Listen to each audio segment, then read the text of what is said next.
my dearest viewers, I'm Anuja Sahai, as you know, and I welcome you all to this beautiful and soulful show, Drishta. दोस्तों, आज हम 7th episode पे हैं of the topic who am I, और आज जिस पहलू के बारे में हम बात करने वाले हैं वो है स्पिरिचुअलिटी एंड अनकंडीशनल लव। आपके ढेरों मैसेज हम तक आए और हमें पता है that you are eagerly waiting for that amazing topic of आंतरिक यात्रा। So let's hear it from our guide, our mentor, Rakesh Dang Saab, and understand this beautiful correlation of unconditional love and spirituality.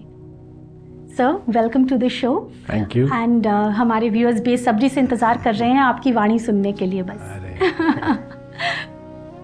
तो आपका जो प्रश्न है that is कि unconditional love, हमने बहुत देर से हम कर रहे हैं, काफ़ी सारे एपिसोड्स कर चुके हैं और आपको ये भी बताया था कि जो इंटरनल जर्नी जो है which is called enlightenment also, who am I, हमारा ये लास्ट एपिसोड है इसका। इसमें हम आपको बता चुके हैं हु एम आई कि हम पहचान चुके हैं कि हम एक आत्मा हैं और हमारी आत्मा कैसे जर्नी करेगी और उस जर्नी से हमें क्या प्राप्त होगा वो हम इंटरनल जर्नी में करेंगे। बट उसको प्राप्त करने के लिए जैसे हम इतने सारे एपिसोड कर चुके हैं, हमने कहा था कि ये जो हमारी ईगो है, ये ईगो जो है ये हमारी ब्यूटीफुल आत्मा को कवर किए हुए है। बिल्कुल। इसको, उस कवर को जो कि greed, lust, attachments, desires, anger की वजह से जो उसकी मैल उसके ऊपर जमी है, उसको धोने का साबुन एक ही है, and that is love, and that too unconditional. तो इसलिए अनकंडीशनल लव की क्यों ज़रूरत है? ये unconditional love is like a soap. ये सोप है जो उसे धोएगा, और ये जो सोप है, इसलिए मैं बताऊंगा आपको कि अनकंडीशनल लव क्या होता है। सबसे पहले अनकंडीशनल लव को समझने से पहले आपको समझना पड़ेगा कि लव क्या होता है। वाह, बिल्कुल। तो लव का तो हम पूरा एपिसोड भी कर चुके हैं, पर फिर मैं आपको उसको रिपीट करता हूँ कि लव एक इमोशन है। It's a human emotion. This is the most beautiful emotion. यही एक ऐसी इमोशन है जो हमारी बाकी जो सबसे गंदी वाली इमोशन है वो है ईगो। ये एक ऐसी इमोशन है लव जो किसी की ईगो को भी कंट्रोल कर सकती है।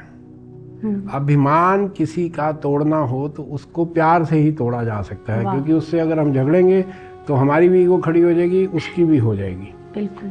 तो इस इमोशन को, ये इमोशन के दो इंग्रेडिएंट होते हैं। एक होता है एहसास। प्रेम का मतलब ही एहसास से शुरू होता है। अगर आपको किसी के साथ एहसास नहीं आया तो वो समझ लो कि वो प्रेम नहीं है। और दूसरा इमोशन है समर्पण का, इसमें दैट इज सैक्रिफाइस। ये भी इसका मेन इंग्रेडिएंट है। तो इमोशंस तो बहुत तरह के हैं, हमें एक्सटेसी भी है, हम खुश भी होते हैं, बहुत कुछ होता है, प्लेजर्स भी हैं, सब कुछ है। पर लव के इमोशन में जो दूसरा इंग्रेडिएंट है वो है सैक्रिफाइस का, कि अगर आपके मन में एक एहसास उठा, और ये एहसास हर एक के मन में नहीं उठता है, ये बहुत भाग्यशाली होते हैं कि जिनके जीवन में प्यार होता है। जी। हम लोग जिसको प्यार का नाम दे देते हैं, बेसिकली स्टार्ट तो वहीं से है, पर जहाँ पे वो सैक्रिफाइस के नाम पे आता है ना, वहाँ आके बहुत सारे लोग खुश हो जाते हैं कि भाई सैक्रिफाइस नहीं, क्यों? वहाँ कंपैरिजन आ जाता है, भाई उसने नहीं किया तो हम क्यों करें। तो अनकंडीशनल लव में क्या होता है? सिर्फ देना देना होता है। Correct. You don't want anything from the counter part. तो ये अनकंडीशनल लव ही क्यों जरूरी है? ये इसलिए जरूरी है कि जिन इमोशंस की मैंने बात करी थी आपसे, उनको तोड़ने का एक ही साबुन था, साफ करने का एक ही साबुन था, दैट वाज लव। मैं आपको ना इसके बारे में एक छोटा सा एग्जांपल देता हूँ कि लव होता क्या है। एक बार मेरे से किसी ने प्रश्न पूछा कि आप कहते हो लव करो, सबसे लव करो। हाँ। अब ये कैसे पॉसिबल है? और ये नहीं भी है, क्योंकि इसमें हम कहें तो लोगों के बहुत रिजर्वेशन हैं कि जी सबसे प्यार कैसे किया जा सकता है। हाँ। किया जा सकता है। मैं कहता हूँ कि आप प्यार नहीं करो, कम से कम घृणा मत करो। वाह, करेक्ट। ये उसी तरह से है कि अगर हम किसी आदमी से ये पूछें कि भाई हु इज़ हेल्दी, हेल्दी आदमी की क्या डेफिनेशन है? One is healthy. तो उसकी डेफिनेशन आप ध्यान से सोचेंगे तो निकल के आएगी कि जिस आदमी को कोई बीमारी नहीं है वो हेल्दी है। जी। इसी तरह से अगर आपको किसी से घृणा नहीं है तो आप एक प्यारे आदमी। प्यार है। क्योंकि प्यार जो है वो एक ऐसी इमोशन है कि आप सबसे कर सकते हो जी। और उसके बदले में भी आपको वही मिलेगा। आप घृणा करोगे, आपको घृणा मिल जाएगी। तो इस प्यार का होना बहुत जरूरी है अगर आपने स्पिरिचुअल पाथ में जाना है। तो आप कई बार सोचते होंगे कि देखिए जो स्पिरिचुअलिटी में लोग होते हैं वो हमेशा लोक कल्याण के काम करते हैं, वो उनका अनकंडीशनल लव होता है। वो क्या करते हैं, वो संस्थाएं खोलते हैं, सेवा करते हैं, गरीबों की सेवा करते हैं, बहुत कुछ, सब कुछ वो दुनिया के लिए करते हैं, लोक कल्याण के लिए करते हैं, क्योंकि उनके मन में ये एहसास होता है, उनको खुशी होती है, कंपैशन होता है, कंपैशन basically। जो बेसिकली करुणा है। करुणा is the purest form of unconditional love. आप देखो मदर टेरेसा को लो, महात्मा गांधी को लो, love for everyone. Right. Those are the people who are qualified to attain this Spirituality. high spirituality. So they are basically the spiritually elevated souls, Yes. anyways. तो अब हम, क्योंकि इस कोर्स में हम भी प्रयास कर रहे हैं और करवा रहे हैं लोगों को, तो हमारा ये कहना है कि सबसे पहले अपने मन में अगर किसी तरह की कोई घृणा हो तो उसको दूर करो। आप घृणा को दूर करोगे तो प्रेम का एहसास अपने आप आएगा, और प्रेम का जो एहसास आएगा उस एहसास को आप यूज़ करोगे तो आपकी एक क्वालिफिकेशन हो जाएगी। This is not the only qualification to attain, वो हम आंतरिक यात्रा में बताएंगे कि और भी क्या क्वालिफिकेशन है जी। उसके बाद जो विधि है या उसकी जो बाकी क्वालिफिकेशन, तो देखिए द बिगेस्ट क्वालिफिकेशन इज़ कि उस ईश्वर की कृपा होनी चाहिए, जो कि आप वही जानता है, इसलिए उनको सरेंडर करना तो बहुत ही ज़रूरी है। वो सेकंड क्वालिफिकेशन है, हम उसके बारे में तो खैर जब आंतरिक यात्रा के बारे में बात करेंगे तो तब बताएंगे। सर, एक व्यूअर है जिन्होंने अपना सवाल भेजा है और वो ये जानना चाहती हैं कि स्पिरिचुअलिटी अटेन करने के लिए उन्हें क्या करना पड़ेगा। उनका नाम है राधा और वो एक पर्टिकुलर सेक्ट को फॉलो करती हैं जिसका नाम उन्होंने रिवील नहीं किया है, लेकिन उन्होंने ये मेंशन ज़रूर किया है कि उनके जो गुरु हैं या जो जिनको वो फॉलो करती हैं, उन्होंने सिर्फ ये बोला कि जब ईश्वर की कृपा होगी तब आपको स्पिरिचुअलिटी प्राप्त हो जाएगी या ज्ञान प्राप्त हो जाएगा। लेकिन ये कब होगा, ईश्वर की कृपा कब होगी, ये उनका सवाल है। और ये अनकंडीशनल लव कैसे करें, उसमें क्या करें कि वो ईश्वर को प्राप्त कर पाएं। देखिए, ये ईश्वर की कृपा कब होगी ये तो ईश्वर ही जानते हैं। ठीक है।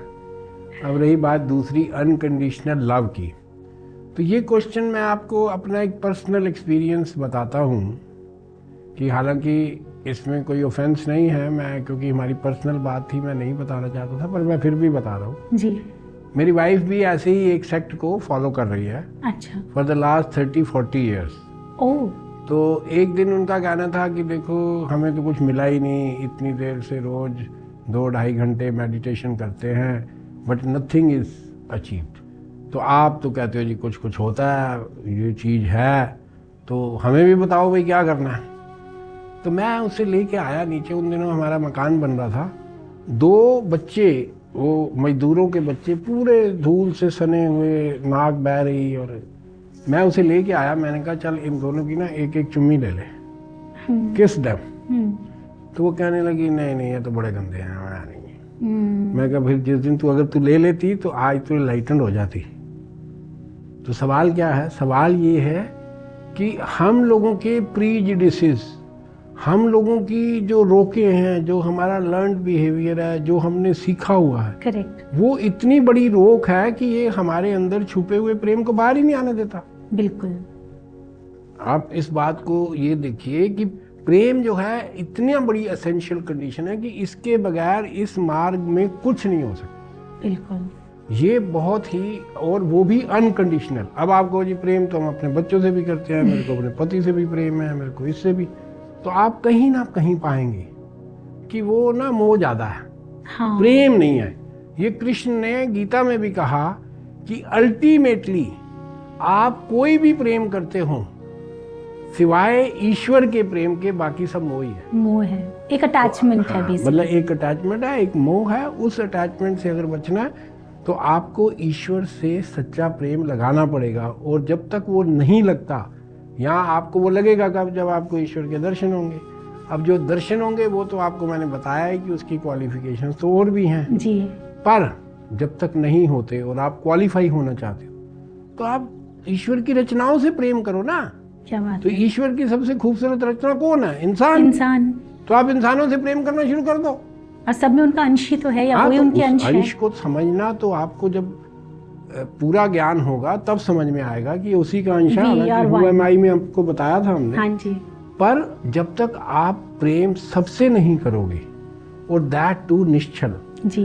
गरीब, जो नीडीज हैं, जो नॉट हैव्स वाले हैं, अगर उनके बारे में नहीं सोचोगे तो आप स्पिरिचुअलिटी के बारे में मत सोचना। बाकी ओहदे बहुत हैं, बहुत पद हैं, बहुत एफिलेंसीज हैं, वो तो आपको मिलेंगी ही मिलेंगी, उसमें कोई बात नहीं है। तो आप अब अपना अगला मतलब बेसिकली वो परतें इतनी चढ़ी हुई हैं कि हाँ यू विल जी। Get biased and you will get deviated from your main, एक जो अटेन आप करना चाहते हो। ठीक बात है, बिल्कुल। मैंने आपको एक बार पहले एक एपिसोड में बताया था, हालांकि वो कहानी है, but that story is very very relevant. उस कहानी में मैंने बताया था कि एक बार हाँ जी। एक शिप में सारी इमोशंस ट्रेवल कर रही Oh, थी। yes. All good bad all emotions were travelling.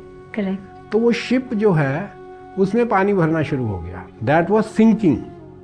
तो the love emotion made a boat, और उसने कहा भाई सारे उतराओ, मैं तुम्हें पार करा दूंगा। बस एक इमोशन, वो थी ईगो, उसने बैठने से इनकार कर दिया, भाई लव की बोट में नहीं बैठूंगी। हाँ, बिल्कुल। ये मैंने आपको बताया था। बिल्कुल। तो अब आत्मा के ऊपर जो सबसे बड़ी घातक जो परत है वो है ईगो की। ईगो की। तो ईगो की परत को हटा कौन सकता था? लव। और लव ने मना लिया था उस कहानी में, उसने मना लिया था ईगो को भी। तो मैं वही कह रहा हूँ कि वो जो प्रेम है वो इनकलपेट करना है। अगर वो है तो आप समझो कि एक क्वालिफिकेशन आपकी हो गई। मतलब लव में ही सिर्फ वो ताकत है, हाँ, हर तरह के ईगो को शांत करने की। तो दैट इज टू अनकंडीशनल। वो क्योंकि मोह के साथ अटैच नहीं होना चाहिए। नहीं होना कि आपको जी हम तो अपने बच्चों से बड़ा प्यार करते हैं, हम अपनी सोसाइटी से भी करते हैं। No, unconditional means with everyone. With everyone. हाँ, at least if you can not love everyone, don't hate anyone. Sir, honestly it sounds really really beautiful जब आप मतलब बताते हैं कि अबाउट अनकंडीशनल लव, कैसे एक दूसरे से प्रेम होना चाहिए, घृणा नहीं होनी चाहिए। बट ऑनेस्टली थिंकिंग कि ये जो आजकल का माहौल है, इसको वाकई में प्रैक्टिकली इम्प्लीमेंट करना पॉसिबल है। बिकॉज आई थिंक इट, आप जब बताते हैं ना तो एक वो ड्रीम वर्ल्ड सी दिखने लगती है, that is such a beautiful dream world with beautiful souls around. लेकिन जैसे ही हम वास्तविक सिचुएशन में आते हैं, और अब जैसे फॉर एग्जांपल अभी का जो इतना टेंस्ड माहौल रहता है, जात पात के नाम पे, कम्युनिटीज़ के नाम पे, रिलीजन के नाम पे, and it becomes such a bad political scenario, या कुछ भी, मतलब इस सब में प्यार तो कहीं नहीं दिखता। तो ये पॉलिटिकल लोग या जो लोग इसको सपोर्ट करते हैं, उनको अपने पॉलिटिकल माइलेजेस करने, उसमें स्पिरिचुअलिटी कहाँ से आ गई? They are not spiritual. But then at the end of the day इन्हीं लोगों से तो निकल के प्यार लाना है, इन्हीं लोगों को तो प्यार में डालना है। हम तो सिर्फ बोल सकते हैं, उनको कह सकते हैं, सिखाने की कोशिश कर सकते हैं। अब वो माने या ना माने, ये उनका प्रेरोगेटिव है। आप जो लोग हमारा लेक्चर सुन रहे हैं या इससे कोई फायदा उठाना चाहते हैं, तो हमने उन्हें अपना पक्ष बता दिया। अब इसके ऊपर बहस करने के लिए तो फिर बहुत सारी दुनिया कर रही है बहस, ये बहस ना कभी खत्म होती है। तो मेरा कहने का मतलब है कि वो लोग तो बिल्कुल सोचें भी नहीं इस तरफ। सोचें। देखिए, वो अगर ये इस तरह से सोचें, ये हिंदू मुस्लिम, गरीब अमीर, ये जात पात, ये फलाना ढिगाना करके स्पिरिचुअलिटी आ जाएगी, तो नहीं आएगी। वो कभी नहीं आएगी। बाकी सब कुछ तो मिल ही रहा है, वोट भी मिलेंगे, पद भी मिलेंगे, जीतेंगे भी, हारेंगे भी, ये इससे कोई मतलब नहीं है। उससे नाम हमारा वो विषय है, नाम उस पर कोई बात कर रही है। तो मेरा ख्याल है कि आपको अनकंडीशनल लव के बारे में काफ़ी कुछ पता लग गया है। और अब ये जो है एक पॉजिटिव इमोशन है, इसके बहुत सारे पार्ट्स हैं। इसमें करुणा है, दया है, वात्सल्य है, इसमें ग्रेटिट्यूड है, इसमें माफ़ी है, फॉरगिवनेस है, फॉरगेटिंग है। ये सारी जितनी पॉजिटिव इमोशंस होती हैं, ये सब लव का ही सबसेट्स हैं, लव के ही सबसेट्स हैं। Main is the love. और जब वो अनकंडीशनल हो जाता है तो ये फिर ईश्वर के साथ जाके जुड़ जाता है। तो ये हमने इसलिए आपको बताया कि नेक्स्ट एपिसोड जो हम जब आंतरिक यात्रा करेंगे और उसके इंग्रेडिएंट्स बताएंगे और फिर आपको कोशिश करेंगे कि यात्रा करवाएं भी, तो उस टाइम पे ये बहुत काम आएगी। और अब ये समय है, आप थोड़ा इसको ट्राई कीजिए। हाँ। कोई काइंड एक्ट कीजिए, kindness is the unconditional love. Correct. आप कोई काइंड एक्ट कीजिए, काइंड एक्ट करेंगे तो आपका कुछ न कुछ वैसे ही एहसास होना शुरू हो जाएगा। आप किसी गरीब को, किसी नीडी की मदद करके देखो, उसकी आंखों में जो चमक आपके लिए होगी वो आपको एहसास देगी, वो आपको उसके साथ एक बॉन्डिंग, एक रिलेशनशिप बनाएगी। बिल्कुल। वो जो रिलेशनशिप है और वो जो बॉन्डिंग है, वही बॉन्डिंग आपकी फिर ईश्वर के साथ भी बनेगी। बिल्कुल बिल्कुल तो सही बात है। जैसा मैं आपने बोला आपको कह दूं कि ये जैसे मैंने गाना सुना था गुलजार साहब का, जैसे उसमें एक लाइन थी कि नूर की बूंद है सदियों से बहा करती है। That Noor is what, that is divine love.